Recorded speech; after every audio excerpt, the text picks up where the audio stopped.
So this is the rope that broke and caused the water tank to fall. The rope looks pretty durable. How can it be burned through so quickly by fireworks? Why are you suddenly so serious, Traveler?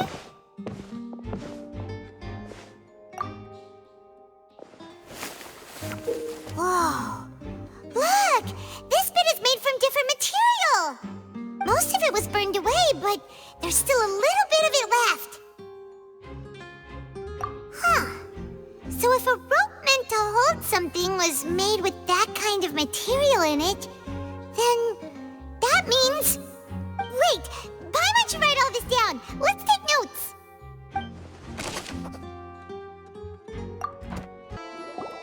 Hello there! What are you investigating? Oh, this location has also been cordoned off because the Magic Troupe members are currently considered prime suspects. The investigation team is still collecting evidence. The seats were all booked in advance, so we were able to deduce the missing woman's identity by checking the guest list. Sure, it's not like this is confidential information. We will publish it later anyway when we petition the public to help us find the missing person. Her name is Halsey. She's a painter from Fontaine who's made a bit of a name for herself. Apparently, she wasn't a regular at the Opera House, but she'd been feeling some pressure with her work lately, which made her decide to come see the magic show. The Magic Troupe members all claim not to know her. We have looked into her social connections. It seems that she has no personal grievances or conflicts of interest with the suspects. Simply put, she wasn't related to the Magic Troupe at all, which matches the features of the previous serial disappearances. Were the victims of previous cases also chosen at random? That's how it seems to us, in any case. Apart from the fact that they were all young women of around the same age range, there really weren't any other connections between them. Okay then. No need to be so formal. If you do happen to see the missing girl, please be sure to contact us. It is of utmost importance that we get to the bottom of these disappearances.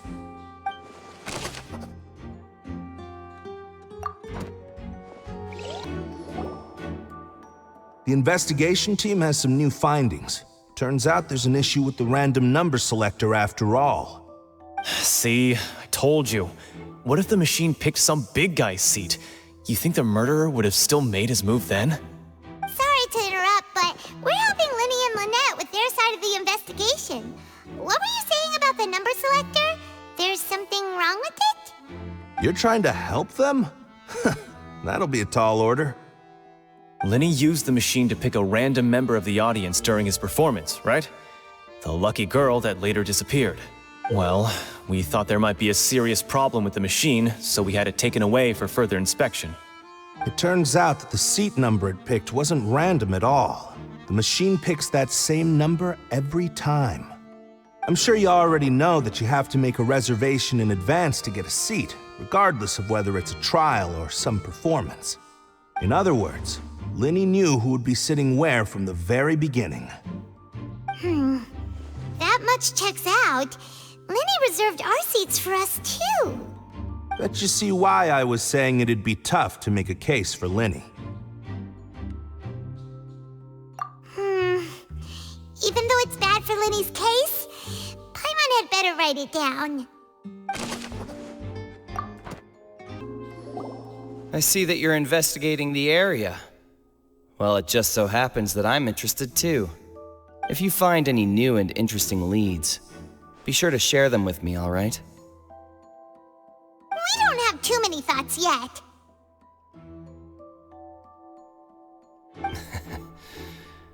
Then why don't I tell you my hypothesis first? The way I see it. And I'll start it with that loud thud. The thud? Oh, you mean the sound that happened during the countdown? Yes, exactly. It wasn't terribly loud, but I suspect that most people heard it. It's just that everyone was awaiting the results of Linny's trick with bated breath, so no one paid it much mind. But now that the incident has happened, the thud has become an important clue. That makes sense. So, what do you make of it? I'm of the opinion that it may have been the sound of Linny's accomplice. Lynette, perhaps. jumping atop the water tank or something like that. And when the pyrotechnics went off, she cut the rope, sending the water tank crashing down. But wasn't the noise we heard too loud for that? Perhaps the balance wasn't right, leading to a particularly rough landing. Oh, that's true. I suppose I must reconsider. That does remind Paimon, though. What was with that sound?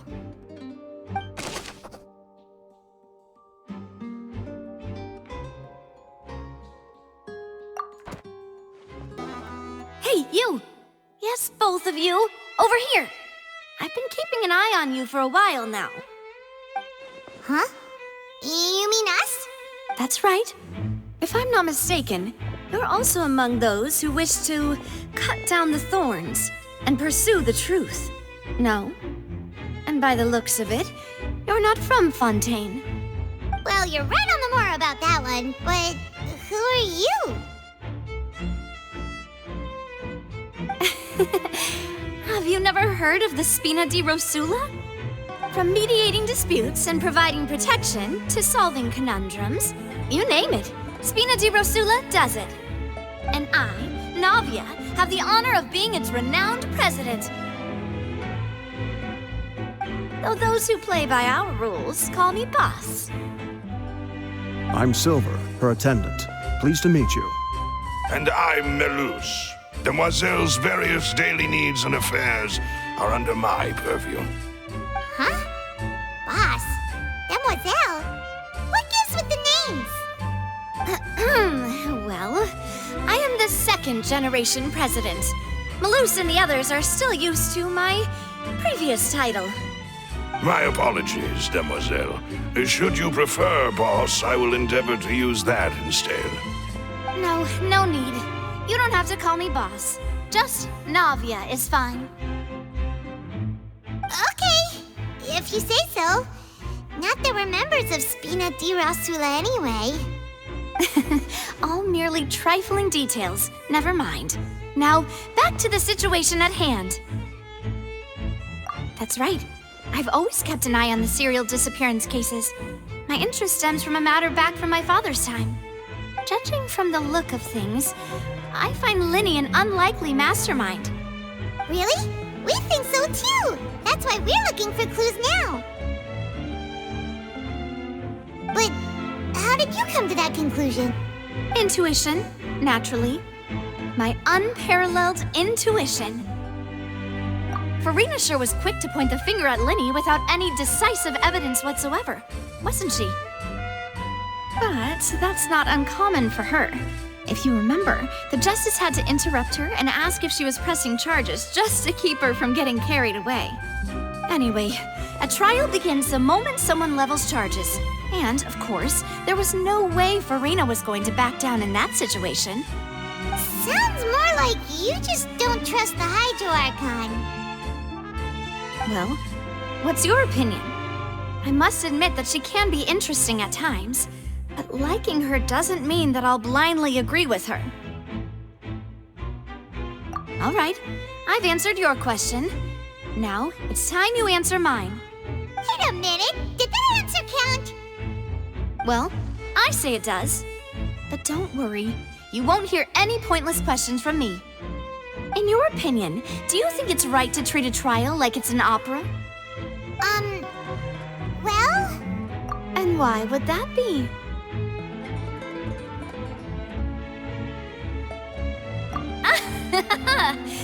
See, Silver and Melus? I told you they'd be different. Most astute of you, Demoiselle. I, too, think that the Traveler's response was most excellent. No matter how wonderful the script or how fervent the audience's expectations may be, the trials that go on stage here must be based in fact. And if that can be done, boss, then... All right, that's quite enough, Melus. Anyway, I like your answer. You passed with flying colors. Now, I need to make some preparations, following which our joint investigation shall commence. You two shall be my assistants. Wait! Since when did we become assistants? Oh, well, I can be the assistant. Sure. Or your companion, if you like. I'm really not that fussy. That's more like it. Far be it from me to brag, but I believe that Demoiselle's intuition will be instrumental in uncovering the truth. You wish to save a friend from false accusations, and we wish to unravel the disappearances. In this sense, our goals are aligned. You have a point. You're quite the talker, aren't you, mister? And what about you over there? What do you think? You seem like you've got something on your mind. I have nothing to add. Oh, alrighty then. We'll be making some preparations first. Just be sure to let us know if they start revealing Linny's tricks. Thanks! Sorry, but no one can freely enter or exit the Opera House at the moment. If you wish to leave, you must register your identity with us first. No, we're not leaving. We're representing Linny and Lynette as attorneys, so we're investigating the case. Were you always guarding this entrance? Yes, after the Chief Justice gave the order, everyone coming in or out must undergo a strict inspection. So, the missing girl couldn't have left from here, at least not from that point on. I doubt there was much opportunity then either.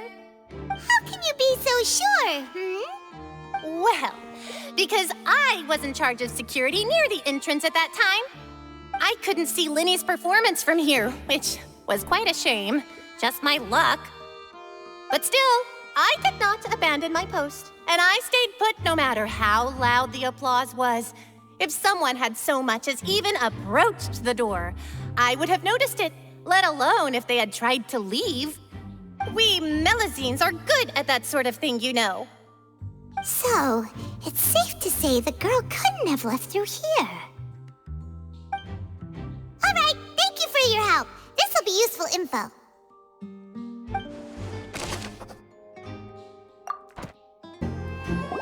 Understood. Then I will be going with you. Just so you're aware, I will be monitoring your actions and making notes as necessary. Very good. Thanks for being so agreeable. I'd pull a rose out of my hat as a gift for you if I could. You may spare the pleasantries. I'm just doing my job. You've arrived. Who's this? Me? I'm Spina di Rosula's guardian angel. If you've got a problem, I've got the firepower. Sorry, I got a little carried away there. Call me Navia. I'm a partner of theirs, and we'll be helping investigate this whole situation. And these are my companions. Would you mind if they join as well? Fine by me.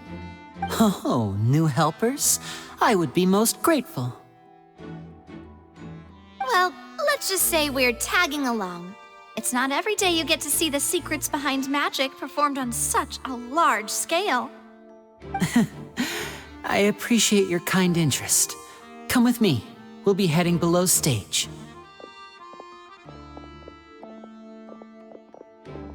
Huh?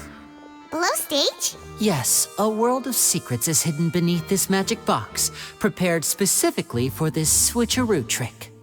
But before I reveal everything, you should have a look first. Notice anything strange here?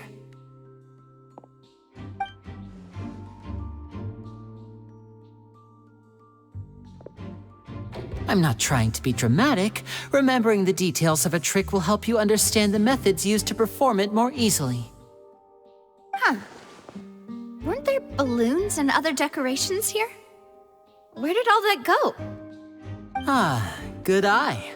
That said, you're still far from discovering the answer. The back? You mean the inside of the door? What's different about it? Paimon didn't notice anything. Very good indeed. I thought you might not be able to catch that, given that you were sitting in the first row. The back of this door was patterned. Those patterns are now gone, replaced by a smooth wooden board. So, if you put 2 and 2 together, what do you get? Exactly. All right, let's go. I'll tell you how it works as we head down.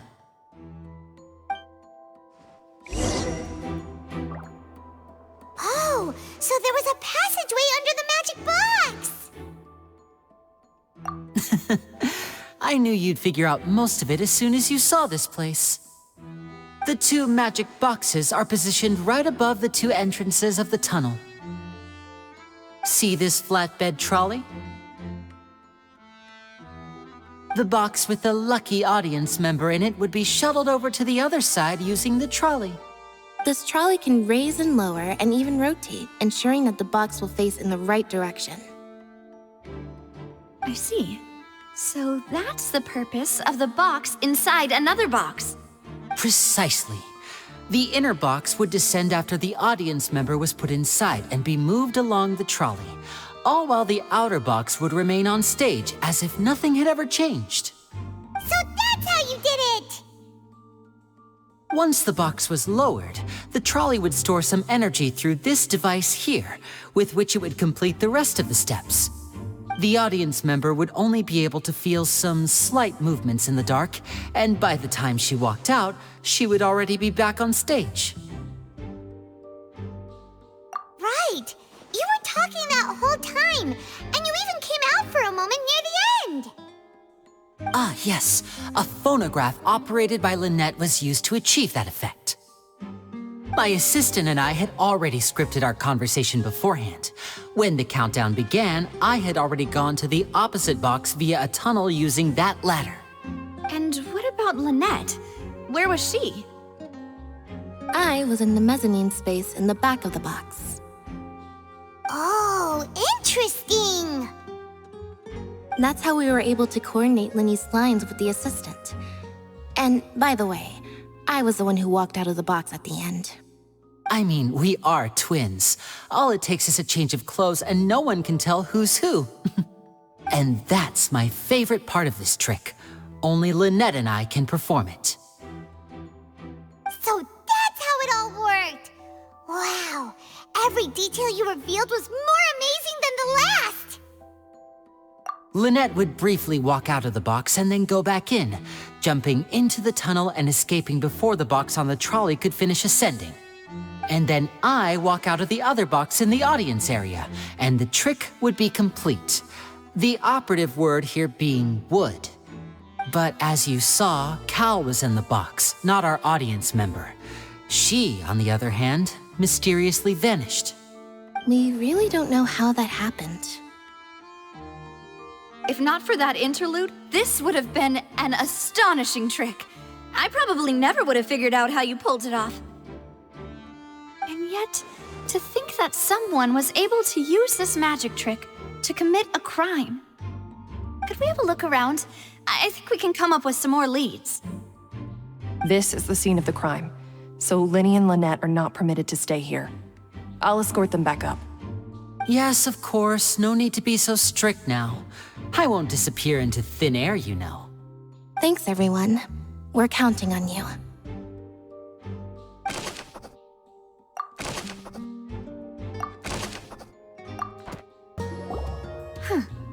What's this? Looks like a hook tied to the end of a rope. Huh? There's all kinds of odds and ends here. Perhaps it was a prop for a different trick. But why would it have been left here? Whatever it is, let's make a note of it first.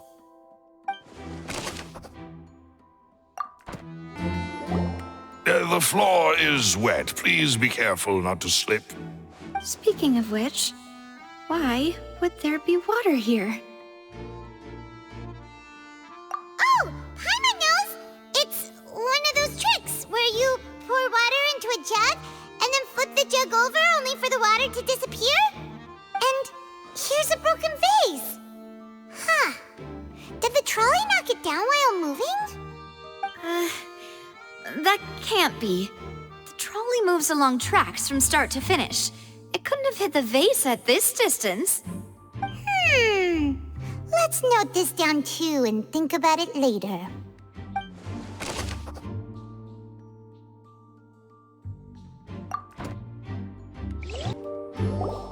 Oh, these are the clothes that the lady chosen from the audience was wearing, right? Her clothes are here, but she's nowhere to be found. Right. And do you really need to do that if you're kidnapping them? Ugh, this is so confusing. Paimon doesn't want to be a detective anymore.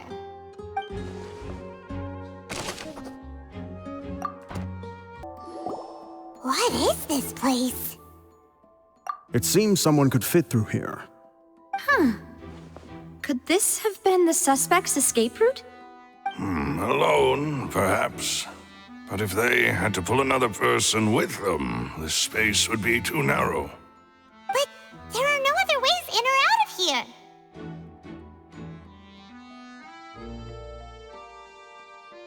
Oh, you're right! Let Paimon write that down.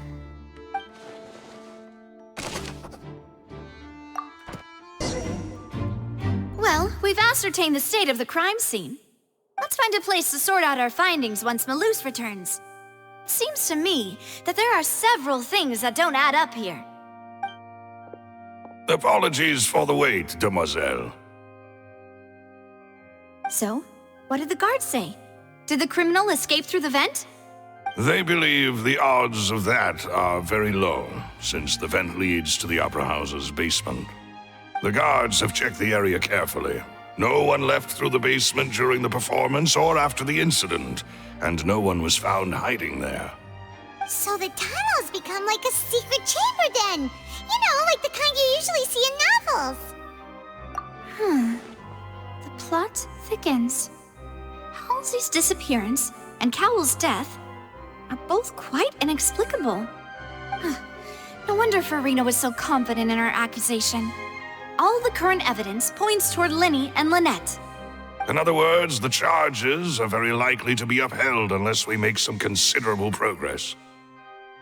Charges and then trial. So if the charges are upheld, they'll announce a sentence? That's right. This is how a trial goes in the Opera House. During the proceedings, the Chief Justice and the Oratrice will hear statements from both sides. That's right. This is how indemnitium is produced. The statements from both sides, the defenses from attorneys, witness testimonies, and even the audience's emotions will all be projected on the Oratrice. To put it simply, it's as if the Oratrice has its own will and is a judge in its own right. This also precludes any kind of favoritism on the part of the Chief Justice. And not that this has ever happened anyway. Once both sides have finished speaking, the Chief Justice will make his final decision. This, too, will be used by the Oratrice as a reference. Then, finally, the Oratrice will be consulted by officials. The result it returns is the will of justice itself. Huh? So that machine is the one that actually decides? Paimon thought Neverlet called the shots. In practice, there is very little difference. Both have always come to the same judgment, which is why people have great faith in the Chief Justice. Ah, yes, the guards also asked me to convey that none of us will be allowed to leave this place before the trial. Huh? Why? Because we've chosen to act as the twins' proxies. That makes us persons related to the case. They're concerned that we might be colluding with outside parties, or that we might find outside help to disrupt the case. And even if that were not so, it could prove problematic if we happen to spread key information about the case ahead of time. I'm ready to break out at any time. Whoa! There's no need for that! Paimon thinks they have a point. That said, are they providing food? Of course. I just hope you don't mind the lack of options. I'm afraid that catering to all tastes is not in the cards, nor is any guarantee of balanced nutrition. In that case, let's just sort out our findings together here. Pity. I was hoping to take you to try some of Fontaine's famous desserts, too. I mean, what better way to properly think through our findings than over some tea and sweets? Huh. Breaking out suddenly doesn't seem like such a bad idea after all. Just kidding! Paimon will still do her best, much even if there are no snacks. What do you mean, no snacks? Of course we'll have snacks. If we cannot buy some, then we'll simply make some. Huh? Here? But how? Understood, demoiselle. Everyone, please come with me.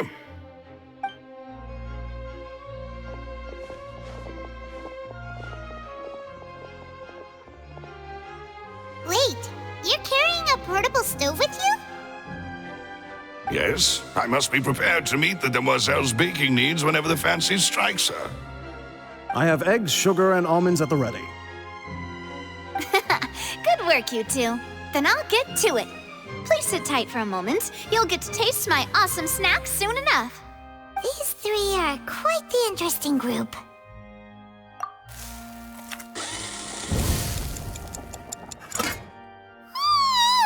And Paimon thought it smelled good while it was still in the oven. Oh, it's even better now. Paimon can't stop drooling. From the way you had these two guys carrying all that stuff around, Paimon thought you'd have them do more during the baking process. But you ended up doing the entire thing by yourself. Beating the egg whites, grinding almonds, everything. I was applauding. And I was giving encouraging smiles. Paimon was just thinking, aren't you worried about getting your fancy dress dirty beating egg whites and baking like this? Well, I don't think it's carved in stone anywhere that fancy ladies can only read books, sip tea, ride horses, and play the piano. I just really enjoy making snacks. Don't underestimate beating egg whites, by the way. It's a real arm workout. You also need to beat them to just the right consistency, or your macarons will crack. Anyway, give these a try, fresh out of the oven. There's 3 for each of us. Only 3? Well, eating too many sweet treats might send all that sugar to your head. You wouldn't be able to think clearly about the case on a sugar rush, would you? Tea is ready to be served as well. This is Demoiselle's favorite, strong black tea with a floral fragrance that clears the mind and lifts the spirit. No need for concern. I'm merely doing as I should.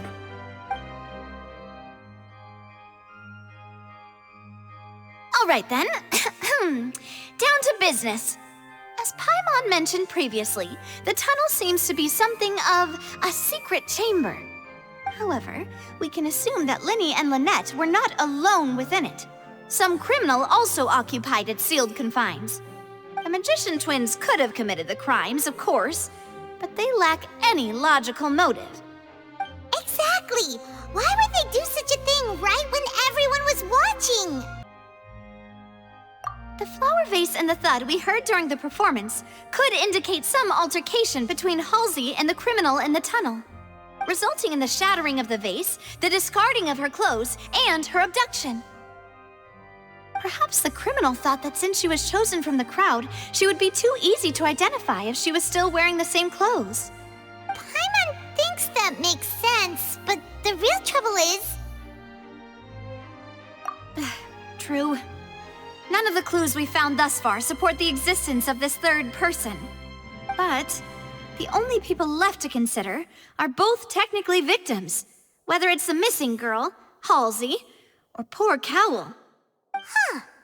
Could Halsey have secretly made modifications to the magic props in order to murder Cowell before making her escape? That's right. And even if she had tampered with the setup, she would need to understand the entire trick to pull it off. Nor does she have any motive. The guards said that she has never had any dealings with the Magic Troop's members. Were we not thorough enough in our search? From the sound of things, this is turning into an impossible case. Your macarons are amazing though, Navia. They smell great! They're nice and crisp and super sweet! They are my specialty after all. And I see you've already had 5 of them. What? 5? Oh, that can't be right. Paimon only counted 3, honest! Please don't worry about it. At my age, a few less sweets might actually be a good thing. No. Being greedy is one thing, but Paimon knows how to count. Besides, Paimon knows that if she ate too many, then others wouldn't have enough. Wait, even you don't believe Paimon? How could you? If Paimon ate those 2 extra macarons, then may they turn into stone in her stomach! All right, we get it. Well, I suppose one of us might have gotten too engrossed in our chat and eaten them by mistake. No big deal. Malus, set up the stove again, if you would. Huh? What are you doing? Making sure everyone gets 3 macarons, of course. Exactly. We don't want to trouble you. As you wish, demoiselle. And I have the egg, sugar, and almonds. Well, this really is your hobby, huh?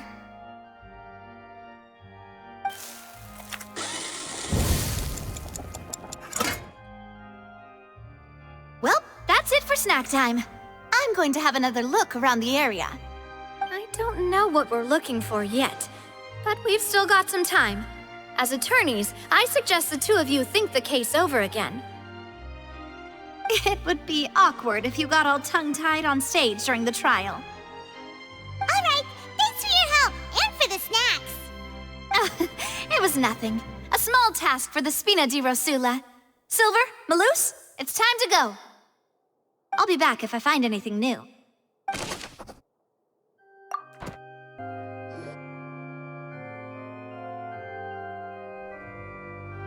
do we do? The whole situation is so confusing. Good plan. Impossible things don't just happen. We'll get to the truth one way or another. Just relax. Even if everyone else suspects Lenny and Lynette, at least we will be supporting them from the stands. Besides, I doubt Farina understands any more about what happened than we do. Thanks, Navia. Well, we'll be going then. Best of luck to you.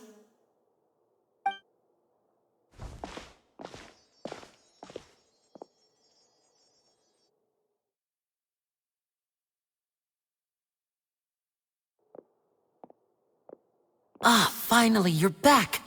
Well, how did your investigation go? To be honest, you might be disappointed. No. We're already very grateful that you were willing to help. Well now, don't you all look disappointed? Don't tell me that your investigation came up empty-handed. That was to be expected, of course. The guilty can never produce proof of their innocence. But don't let that stop you. I shall be terribly disappointed should you, my most anticipated foe, concede so easily. Since both parties are present, I declare that the trial regarding the magic show incident is now in session. Firstly, in order for the audience to understand the causes and results of the incident, could we please have Mr. Linney explain the trick? Yes, of course. I will explain while Lynette demonstrates on stage. All the necessary items have been prepared.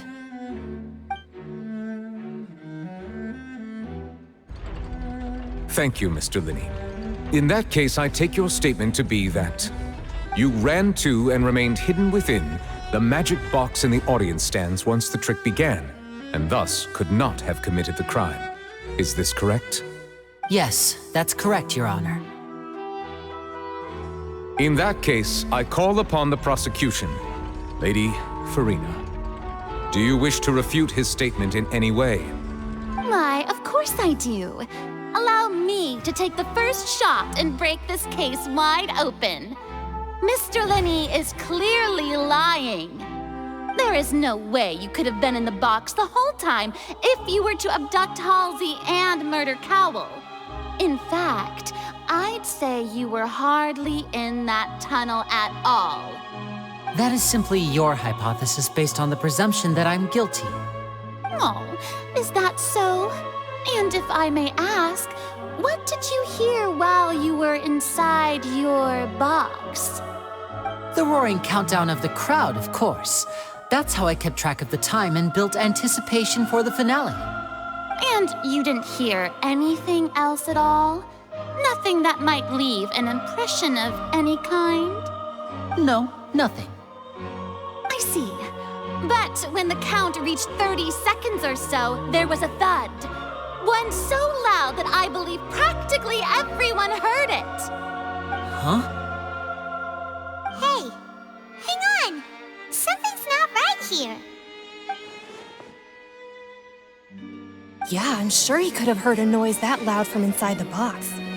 I was right by the box and I definitely heard the thud. Look at those scales. Could those mean... Well then, ladies and gentlemen, allow me to use the words of the magician himself.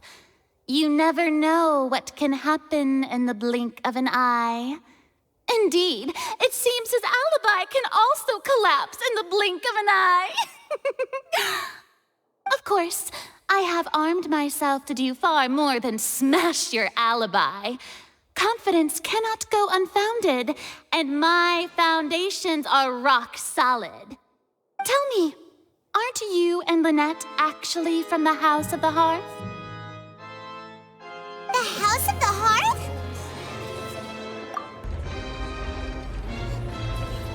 No wonder they did something like this. So the serial disappearances were the Fatsui's doing. Now it all makes sense. I've got a feeling that what happened on stage probably wasn't just an accident. That's irrelevant. Our identities have nothing to do with what happened. Indeed. Then perhaps you could tell us everything that happened during that 1 minute. Your first priority is to prove yourself innocent after all. I'm sure there is little that needs to be kept secret now. Unless your script already has holes in it. The Outlander is speechless. My, oh my, don't they look flabbergasted? Now comes the infighting and discord, I suppose. This was almost too easy. Good thing I made all those preparations. Seems the all-nighter I pulled last night is really paying off. Hey, Linny, why didn't you tell us this before? Order! Order! Mr. Linney, allow me to re-establish the facts. Lady Farina has raised 2 points. First, when the thud was heard in the Opera House, you were neither in the box nor the tunnel. Second, you and Ms. Lynette are both members of the House of the Hearth. Are these claims true?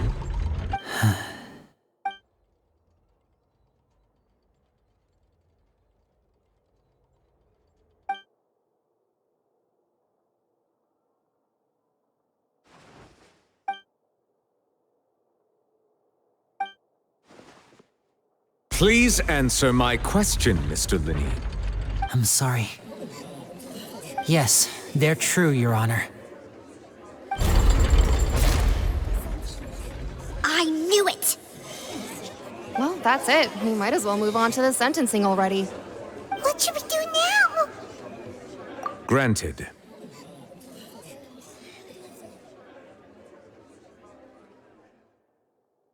In that case, what is your request?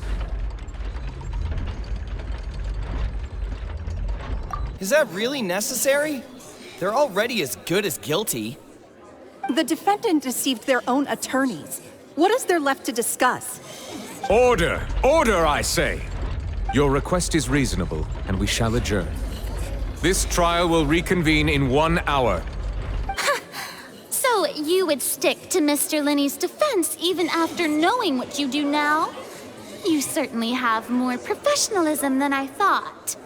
In that case, my dear audience, let's allow the joy of victory to steep for a little while longer.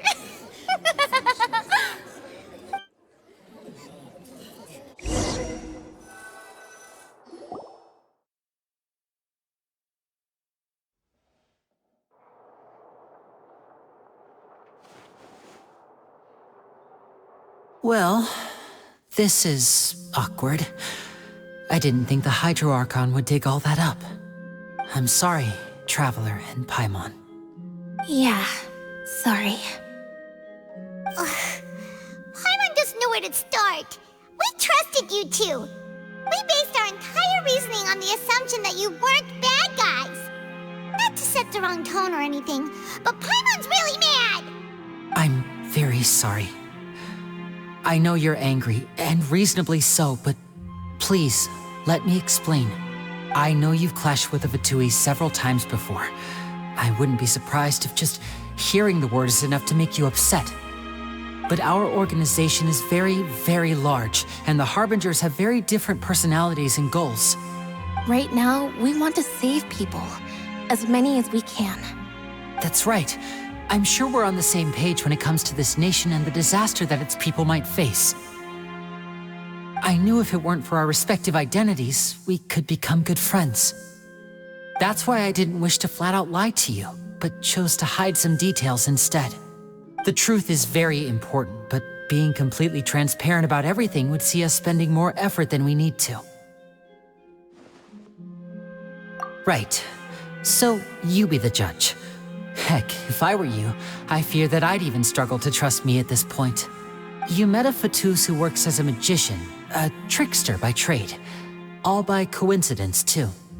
But still, I'm asking you to trust me. I am no criminal. At least, not in this case. Sorry. Please forgive us. Well, you both say that, but... Right. Let's hear your answer first, and no lies now! Of course. I'll answer any question you ask. We've been trying to find out how the Oratrice operates. We want to know why it has a consciousness. Why can it deliver sentences accurately? During our investigations, we learned that the machine's core is beneath it. From that moment on, Lynette and I have been designing this box swap trick, with the objective of getting close to the core. Is that why you needed a whole minute? That's right. In truth, the audience would take about 75 seconds to count down from 60, while I would only need 15 to get to the opposite box. So, after jumping into the tunnel, I accessed the Opera House basement via the vent, and went to investigate the room in which the core is stored. That air vent was created during the construction of the tunnel specifically to execute this step. Well, nothing. As soon as I reached that room and was about to investigate, I heard someone's voice. Which should have been impossible, of course. I was quite certain that I was the only one in the room. That voice seemed to recognize me and tried to speak to me. I chose to err on the side of caution and retreated the way I came. On the way back, I saw the broken vase and the clothes on the ground, but the countdown was almost finished, so there wasn't time to give it any thought. After that, the homicide occurred just as you saw. Well, that explains why you didn't hear the thud. Because of that prophecy I told you about, of course. We must know all we can about this nation's secrets in order to deal with that prophesized crisis. That's the only way we can save everyone. So, there you have it. The whole truth. I swear, I didn't hide anything from you this time. It was never my wish to proceed under this cloud of mistrust either. But like I said earlier, you can be the judge. If you want to leave because you don't trust the Fatui, there's nothing I can do to stop you. Well, Traveler, you decide. Paimon will follow your lead however you choose.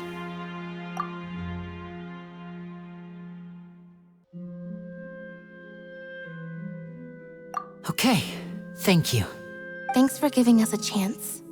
The current problem is that the scales are tipped pretty badly against you two. If we want to refute the Hydro Archon's accusations, we're gonna need a seriously watertight defense. Huh? Oh, Paimon thinks she gets what you mean.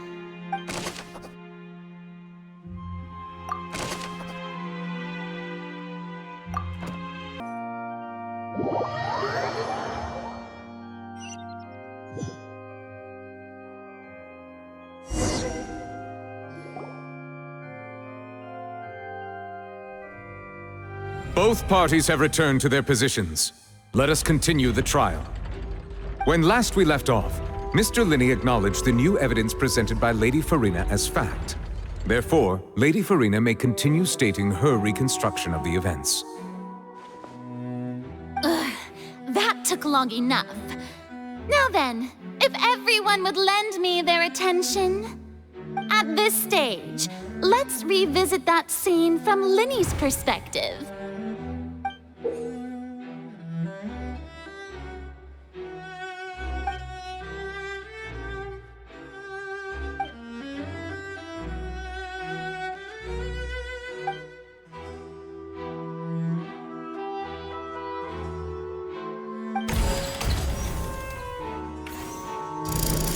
Countdown began, he entered the tunnel.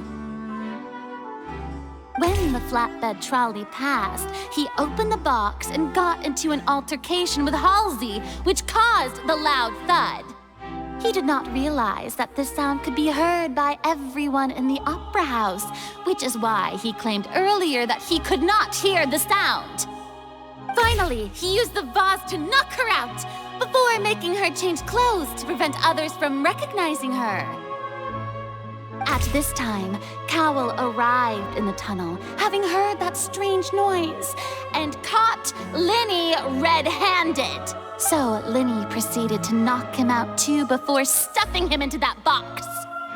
Afterward, Linney passed the unconscious Halsey to his accomplice through the magic box in the audience stands, before operating the devices such that Cowell's death would be ruled an accident.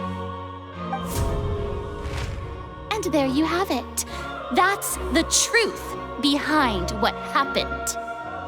Does the defendant's side have any objections to Lady Farina's description of the events? The key to refuting Lady Farina is the order of events. What Linney experienced and what he saw.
According to Linney, he left via the vent after entering the tunnel.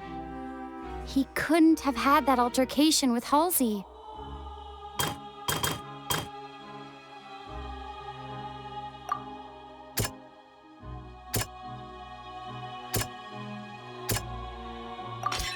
Linney went to the room that contains the Oratrice's core. This is the actual truth.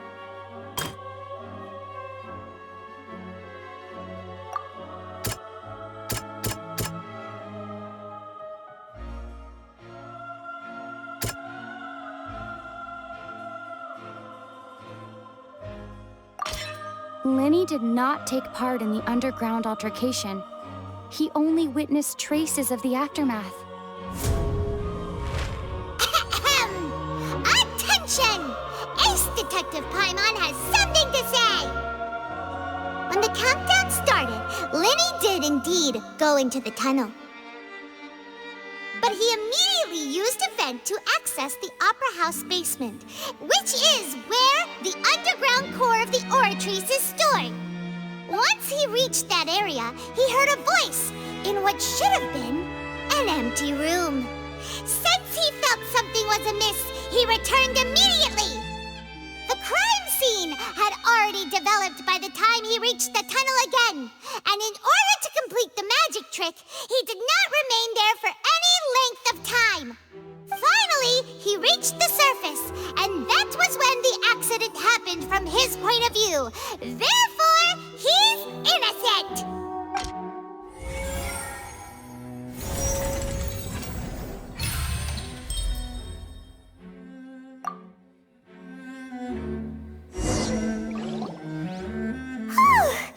Paimon did it! Paimon actually managed to say all that! Wasn't it awesome? In other words, you believe that he knew nothing of the incident? That's right! My reasoning?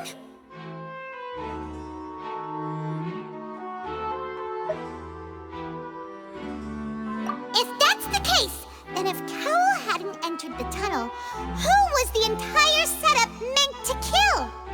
Assuming that what you say is true, Linny only needed to kidnap the young girl to cause a new disappearance case. What would the point of killing someone on stage be? Oh, they have a point. That's right, you tell him! And that's why they're partners of mine. They've managed to turn things around. Oh, well, your denial is very strident, I'll give you that. But what proof do you have to back your claims? Of course I do. If he had been in the magic box the whole time, how could he have not heard that sound? Why do you ask? You're saying that he wasn't.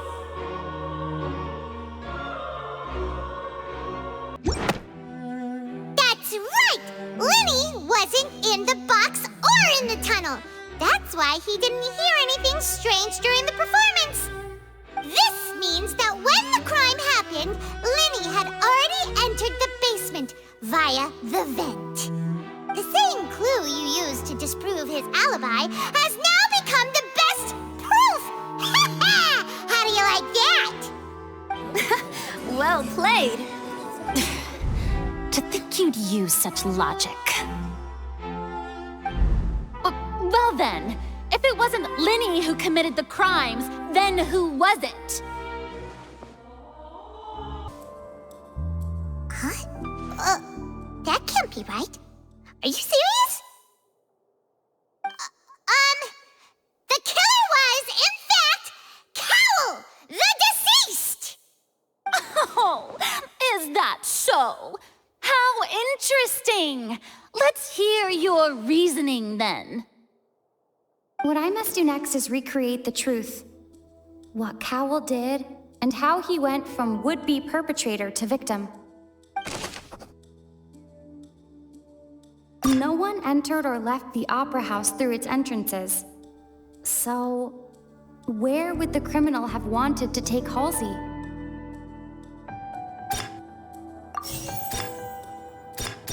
The sound we heard may have come from a clash between the missing Halsey and the criminal. It would have been tough for both people to fit into that vent.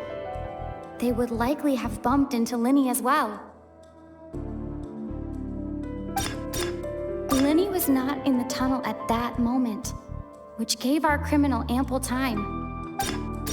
Halsey's clothing was in the tunnel, so there must have been some fear that she would attract attention. The deceased's name is Cowell, Linny's assistant. He would have been able to tamper with the equipment. Linny was not in the tunnel at...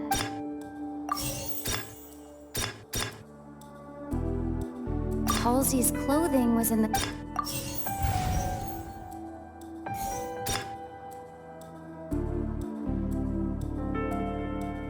It would have been tough for both people to fit. No one entered or left the Opera House through its entrances. So, where would the criminal have wanted to take Halsey? The deceased's name is Cowell,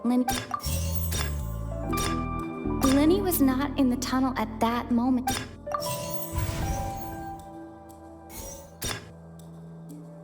Halsey's clothing was in the tunnel.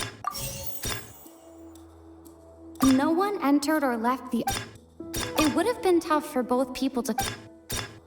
No one entered or left the opera house through... Lenny was not in the tunnel at... It would have been tough for both people to fit...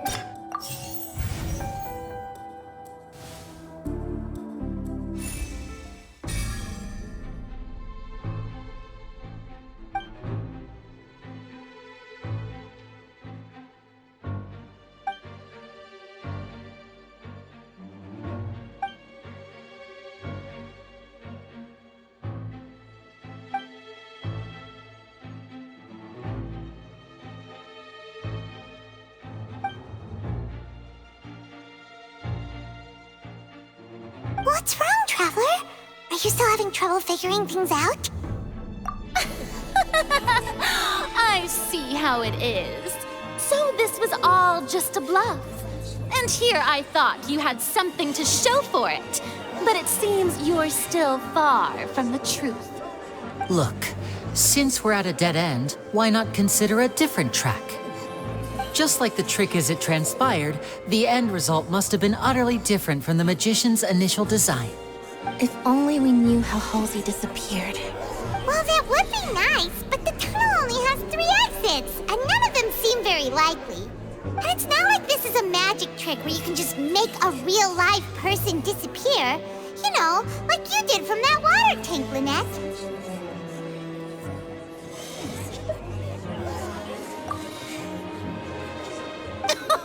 Excuse my interruption, dear opponents, but do you not see that the crowd is growing impatient? There is no greater sin in this opera house than an awkward delay in the performance.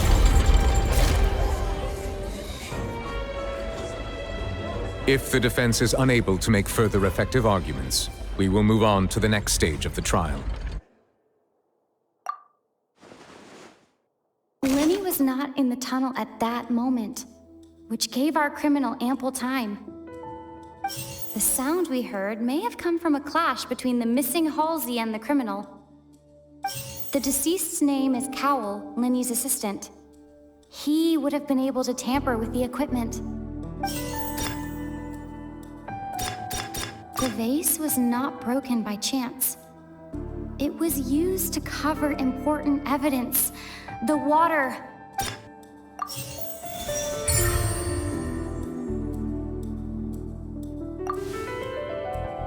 Oh, Paimon gets it! It all comes together if Halsey disappeared instead of being kidnapped. Lynette escaped from the water tank, vanishing gradually and leaving only clothes behind. If there's a similar method where a person could be transformed into water... Oh, just a moment, please. I do hope you know how preposterous you sound at the moment. How could a person ever be transformed into water? This is reality we're talking about here, not some magic trick.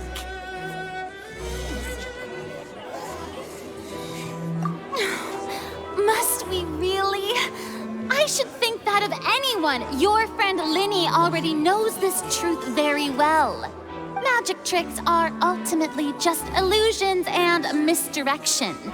But Halsey's disappearance is very real. We're talking about 2 completely different things. Even so, I trust the Traveler's judgment. The truth must be out there somewhere. Perhaps some new line of reasoning may open if we try to gather all the focal points that don't make sense. Since Cal was the deceased, we haven't placed much attention on him. But given that we aren't making much progress with the case, it wouldn't hurt to have a look at his belongings, would it? People really do come up with all sorts of harebrained schemes when at the end of their rope.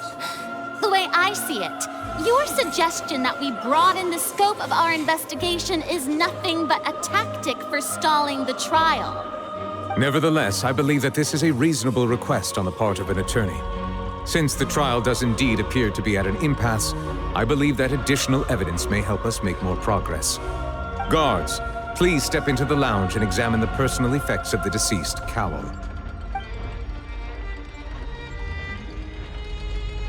We are still examining the items, but we have already made critical progress that we feel must be shared with everyone post-haste. We discovered several test tubes of fluid within Cowl's baggage, each labeled separately. The notebook in his backpack claims that these fluids are water from the primordial sea. The primordial sea? The note's contents also indicate that Cowl belonged to an organization that sells illegal drugs and that he had an accomplice. The notebook has many entries concerning safe usage of these fluids, in which the keyword dissolve appears many times. One of these tubes was labeled Opera Epiclese, along with yesterday's date. It is empty. The notes also state that these dissolution properties work exclusively on people from Fontaine. It's likely that Halsey was chosen as some sort of test subject. As such, we believe that the defense's hypothesis is, in fact, supported by sufficient evidence. You've got to be kidding! People dissolving into water? Could something so ridiculous actually be true? Wait a moment. This reminds me of a certain prophecy, but it's just a coincidence, isn't it? If people can become water, does that mean that the water tank's real use was as a means to hide water stains? And if Cowl was targeting that girl... Wait just a minute. Could that mean... You two, with me, quick! Demoiselle, wait! What about your partners? Let's go. Just trust me. Order! Order! It is undeniable that further examination of the deceased's personal effects has yielded some surprising results, but we cannot yet verify the veracity of these clues. Still, let us assume that these clues are indeed authentic, albeit with the understanding that Ms. Halsey has yet to be found. Guards, please continue examining the items along these lines. Mr. Linney, it appears your hypothesis is supported by the evidence, so please continue speaking. Of course. Thank you, Your Honor. If we uphold this hypothesis, I believe that many of this case's seemingly unrelated clues can be connected together. Right! Like the metal hook! That one didn't make sense at all. Let's think about this. Cowl's methods must have something to do with that water from the primordial sea.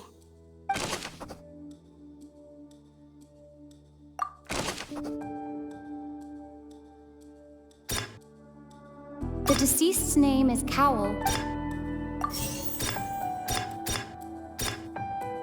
The water from the primordial sea should already have been prepped before Halsey entered the magic box.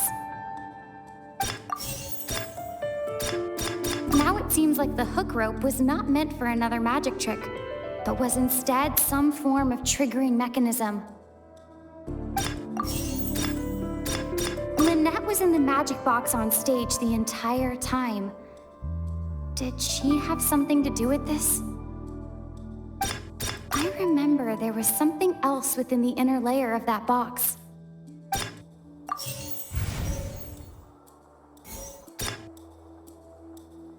The rope that strung the water tank up was lit by the fireworks and cut. As such, the focus here is on the water and not the tank. The water from the primordial sea should already have been prepped before Halsey entered.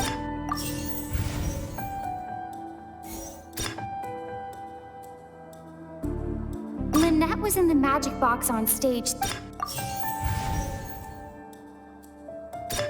Now it seems like the hook rope was...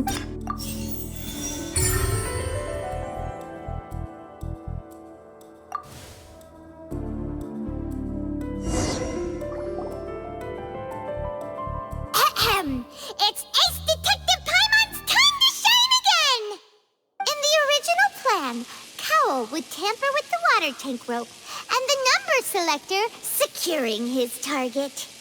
When the magic box containing Halsey was lowered, the metal hook would retract gradually and pierce the balloon at the top of the box. When the balloon attached to the box popped, the water from the primordial seed inside it would pour down and dissolve Halsey. Afterward, Cowl would enter the tunnel and break the flower vase to conceal the water inside the tunnel, with the remaining evidence being covered up by the water tank on stage. But he encountered something unexpected in the tunnel and wound up being fatally hit by the same water tank he meant to use to cover his tracks. Huh. That does make sense. That actually links together a lot of the more confusing pieces of evidence. Oh dear, what do I do? Even I think they sound convincing now. Have I falsely accused an innocent person? What a humiliation. Now, it seems like the only point of contention remaining is the exact circumstances that led to Cowl's death. His notes mentioned he had an accomplice who could be related to the situation. On that note, the guards have just contacted me indicating that they uncovered new evidence. I shall now invite him on stage to share it with us. Thank you, Your Honor. We were just inspecting the luggage of the other people involved in this case. And we found an identical sample of the water from the primordial sea among Linny's personal effects. What? That can't be. Oh, I see. Well, how wonderfully comedic to have your own counterattack only to come back and wound you. Does this not clear all doubt? My dear citizens, my loyal audience, allow me to present my reasoning and bring this performance to a swift close. Linny did not need to take part in the dissolution of the young woman at all. Indeed, he did leave the scene via the vent. Having made modifications to the props beforehand, his accomplice Cowl then caused Halsey to vanish using the water from the primordial sea.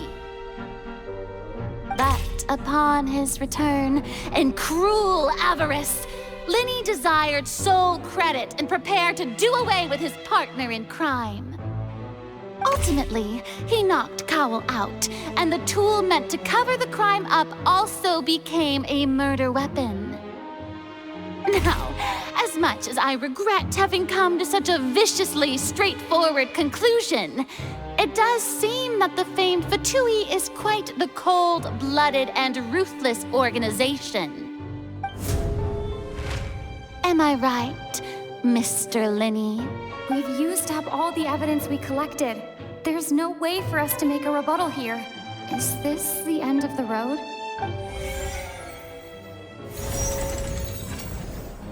Oh no! Paimon can't think of anything either. It doesn't look like there's any way around this. Seems using the water as new evidence was too good a move. Oh, why did this have to happen now? I think we've all seen enough now, and we have ample witnesses to my flawless reasoning. I believe this is indeed the finale. Now then, my good, noble Chief Justice, should we not, in your view, move... Excuse me, everyone, but I must interject. Miss, I must ask you not to shout and to respect the ongoing legal proceedings. Oh, come on. Don't be hasty. I have a good reason for interrupting, you know. Now, would anyone here like to take a little break from all this debate and see a little magic? I'll show you an amazing trick. One that can bring a young woman who has disappeared back in the flesh, right before your very eyes. Please, do the honors, Mr. Linny, if you would be so kind. What in the world is she saying? No offense, miss, but miracles like that are beyond my scope as a magician. Come on now, don't be silly. Magic is all about misdirection, isn't it? It often conceals the truth while presenting a fascinating illusion. But once everyone believes the illusion, Can't magic reveal the truth to them once again? And wouldn't such a trick be the most marvelous finale to today's performance? Come on, Lenny and Lynette. Give it another go. Don't worry. Spina di Rasula has made the necessary arrangements on your behalf. But as the magic makers and stars of the show, I think I should leave the final performance to you. I understand.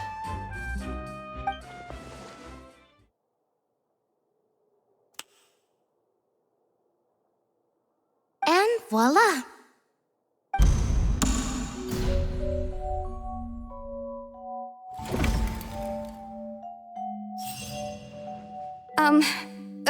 Sorry for the interruption. Wait, isn't that Halsey?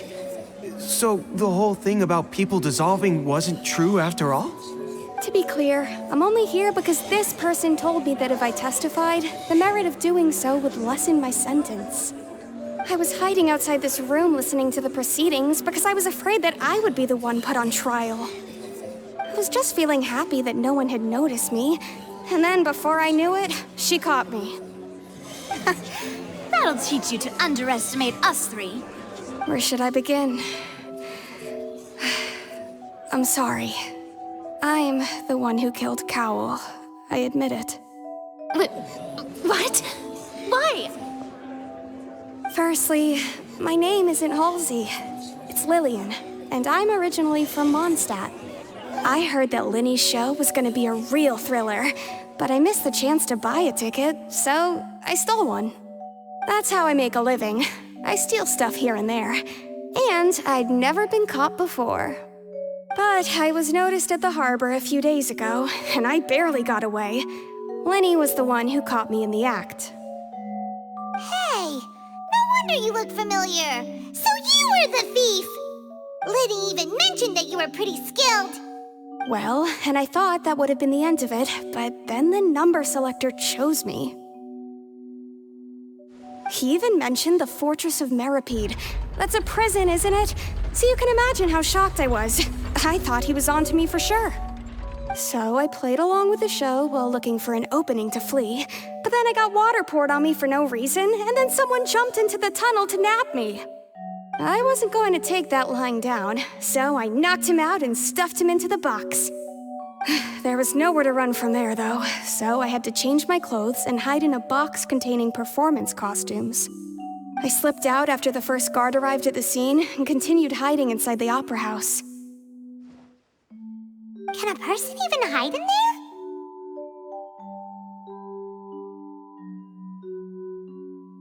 But I swear I didn't know that the water tank would fall down. Really, I swear it. Had I known that, I wouldn't have put him in the magic box. I may be a thief, but I'm no killer. Well, that makes everything pretty clear now, doesn't it? This time, we need to tell the entire story from Lillian's perspective.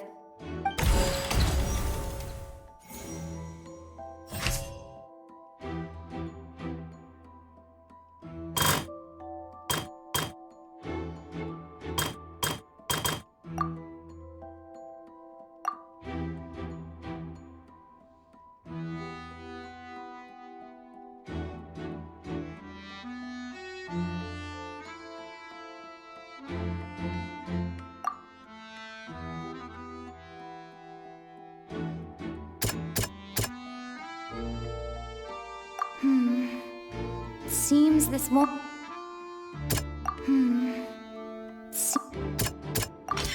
The strange sound wasn't from a fight. It was Lillian's attempt to break out when she was frightened.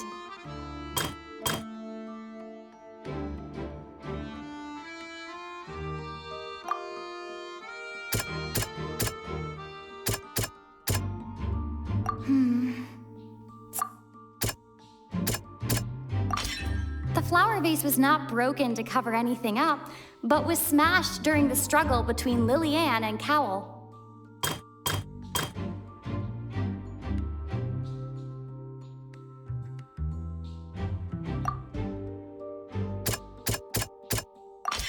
Lillian was afraid that she would be recognized if she left, so she changed clothes and hid, biding her time. Just what one might expect of an experienced thief. And it's Ace Detective time! Having been selected out of the blue, Lillian panicked. Her panic only intensified after she entered the tunnel and had water poured on her head. So she kicked the door open, producing the thud we all heard. Hearing the commotion, Cowl leapt into the tunnel, only to discover that Lillian had not dissolved. He did not know that Lillian was not from Fontaine, but was a thief who made her way in by stealing a ticket.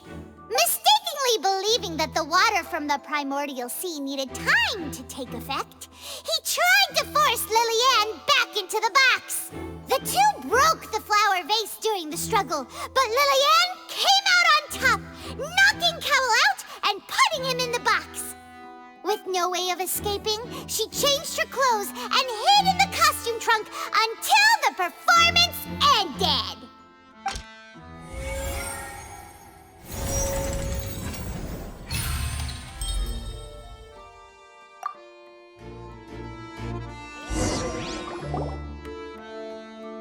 She knew that she would have to go through guard inspection if she tried to leave afterward. So, she has been trapped in the Opera House these last 2 days. She had already become desperately hungry by the time we were chatting over macarons.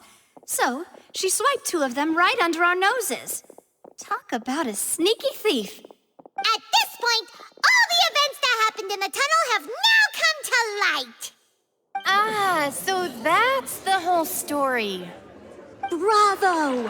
Bravo! Now then, Lady Farina, do you wish to speak against the defense's statements? Please answer the question, Lady Farina. Also, if I may add, the trial has not yet ended. As such, I request that the prosecution not leave the room before the proceedings have concluded. What, are you reading my mind now? No, I have no further arguments. I admit defeat. But really, could you at least have left me with some dignity? Wow, look at that! She's like a deflated balloon now. If there are no objections, then as the Chief Justice of Fontaine, I shall once again repeat the full sequence of events. The actual perpetrator of the serial disappearances, Cowl, selected his next victim from the audience reservation list. With some modifications to the selector, he could ensure that the pre-selected young woman would be chosen.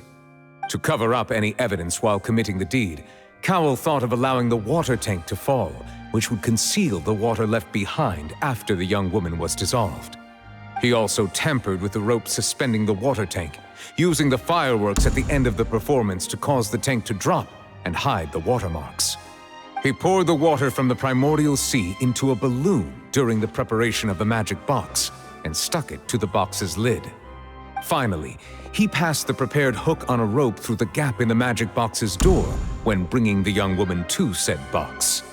When the magic trick officially began, the box containing the woman was lowered into the tunnel, tightening the hook rope and bursting the balloon containing the water. If all had gone to plan, the young woman would be dissolved at this time. However, Lillian was not from Fontaine and thus fled the box with a loud noise. Realizing that there was trouble, Cowl entered the tunnel and met Lillian. Thinking that the waters had not yet taken effect, he decided to proceed. However, his opponent was more capable than he thought, and he was overcome, knocked unconscious, and placed into the magic box, and thus became his own final victim. Lillian, according to her own statements, then changed clothes and hid until the performance ended, before hiding in other parts of the opera house. As for Linny, he was in the underground structures within the opera house, and was thus ignorant of these happenings. From this reconstruction of events, we can conclude that Linny, the accused, is in fact innocent. While there is much in Linny and Lillian's conduct that should still be investigated separately, this case, at least, can be handed over to the Oratrice to make the final decision.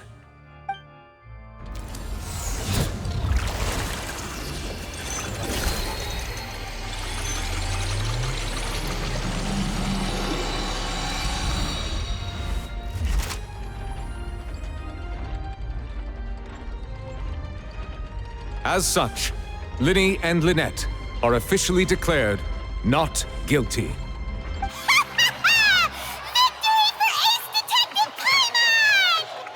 Great work, partners. Thank you all. Thank you so much. Next, I think we deserve an explanation, Guard Vaughn. How did you find the water from the primordial sea in Linny's baggage? Right! Your discovery caused me to make a serious mistake, you know. Or was that not a discovery, but false evidence that you dared to bring before this court? I suspect that the accomplice mentioned in Cowell's notes was not Linny, but you, yes? I'm sure you know what you must do to lessen your sentence. Speak quickly! Unless you want to earn yourself a one-way ticket to Coupon Town. I was just following orders. We were supposed to place blame for the serial disappearances onto Linny, and thus cause suspicion to fall on the Fatui.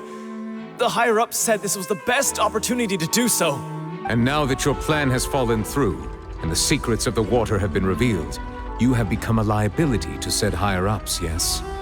Therefore, you would be wise to tell everything you know and seek the protection of the guards. Yes, I'll tell you everything I know. Our boss discovered that the water can cause people to dissolve.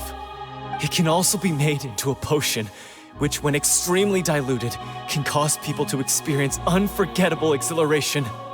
We've been in this business for a while now, and have made decent more off it. The disappearances were also the boss's idea. I mean, this is the boss we're talking about.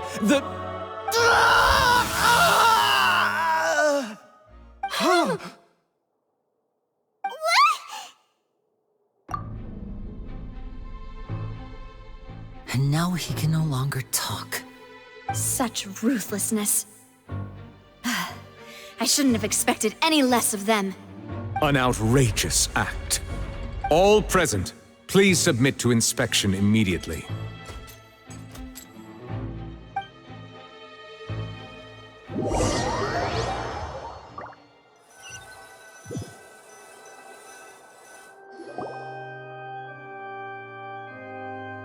So, we're just going back now? That's true, but... Traveler, Paimon! Please wait. Linny... I know you may not want to speak to me right now. Maybe you don't even want to look at me. But still, let me thank you again for defending me to the end, even after you learned that I'm a member of the Fatui. I guess. But regardless, I'd like the opportunity to set things straight. I didn't approach you with any ulterior motives or ill intent. I've spoken to you as myself, just plain Linny this entire time. As for why I'm a Fatus, it's because the goals of the House of the Hearth align with those of an orphan like me. That's all. That was how Father, who you might know as the Knave, approached recruiting us back then too. The Knave? The one who controls the House of the Hearth? She's your father? That's right. And since we're here, I was wondering, would you mind hearing a story? It's about my past. Back when our parents first died, Lynette and I were left wandering the streets. To survive, I took to surreptitiously observing an older street performer who did magic. It took me several days to figure out how he pulled off his amazing tricks.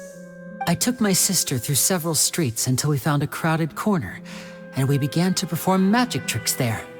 To my surprise, we proved to be pretty popular, and we could at least stop worrying about where our next meal would come from for a time.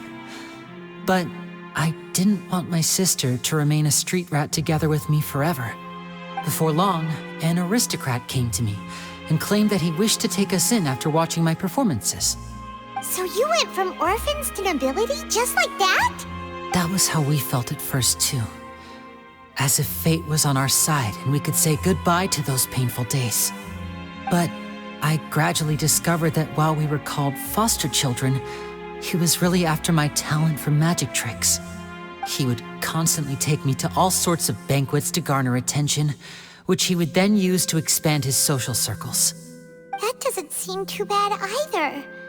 Better than roaming the streets at any rate. It took a while for me to realize just how dark his heart really was. After one particular performance at a banquet, I discovered that Lynette was not on the same return vehicle as me. I waited a long time after we returned home, but she did not come back. I went to that noble's bedroom and asked him about her whereabouts. The answer he gave me was, she caught the eye of the most eminent person at the banquet, so I sent her over as a gift. I mean, you'll be able to perform your magic regardless of who your assistant is, yes? Oh no. So he was gonna... But wouldn't Fontaine's laws deal with such people? As far as outsiders are concerned, this is a relationship akin to adoption or foster care, and they have their ways of escaping the eye of the law. I managed to ferret out the location of the mansion of that so-called eminent person and hurried through the night. But by the time I leaped over the walls, avoided the guards, and made my way in, all I saw was the moonlit ground covered in blood, and the knave standing there in the darkness. So, she'd already taken care of that guy. That's right. She had rescued my sister before she could come to any harm, and had even discovered several girls hidden in a basement, all of them orphans. Father, the knave, might have seen something in me, and so she made me an offer. The House of the Hearth welcomes you, for your interests align with ours. Here, none will ever betray you. Indeed, betrayal shall never be permitted here. I was hesitant to trust her. I had just been betrayed by nobles. But she was also quick to destroy the noble who had taken us in at first, giving us back our freedom. Oh, so that's how the two of you joined the House of the Hearth. She has her own plans. She has gained permission from the Tsaritsa to first use the Gnosis' power once she obtains it. She plans to use it to find a way to break the prophecy and save Fontaine. So, she believes in that prophecy too? That's right. The whole House of the Hearth is currently working to combat that crisis.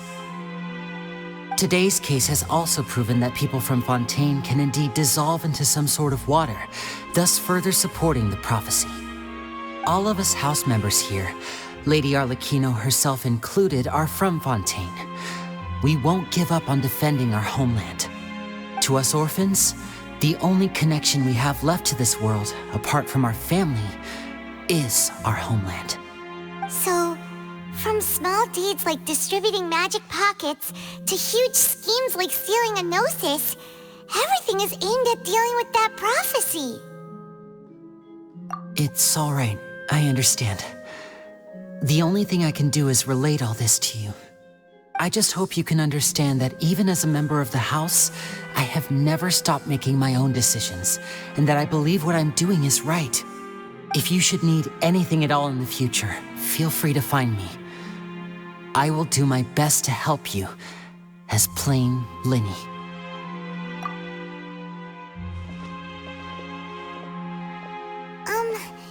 Bye, Linny!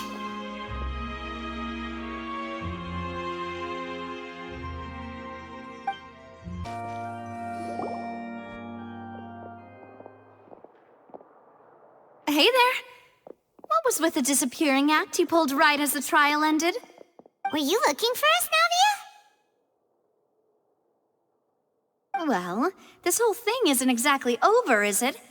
I do feel that we're getting closer to solving the serial disappearances case, though. Don't you think so, too? Huh? What's wrong, my dear partner?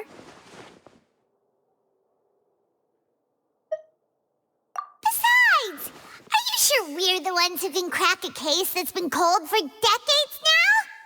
And given that there's new evidence from the trial, there should be a trail of breadcrumbs for the Hydro Archon's people to follow now, right? Ah. I see. Well, I won't lie. I'm a little shocked to hear that from you. But I suppose you are just travelers who have only arrived in Fontaine after all. Sorry. I might have been too presumptuous. Don't say that, Navia. Ah, and we were having so much fun investigating with you, too. It was like having new waters flowing into a stagnant mire, causing new hope to spring forth, and the reflection in the murk to become clearer. Sorry about that. I'm a bit prone to nostalgia. Don't mind me. Wait, shall we have a farewell meal? You know, to commemorate our time as partners? Huh? Do we really need to get that formal? Well, guess you really did treat us as partners, huh? Well, I'd just like to have a proper ending to every important memory. That way there are no regrets later. Anyway, it would just be a meal, so it shouldn't take up too much of your time. You don't have to twist Paimon's arm. If Boss Navi is treating, count Paimon in! Oh, wonderful. In that case, why don't we return to the Court of Fontaine and head to the Hotel de Boer? I believe we'll make it just in time for dinner. All right then, let's have our farewell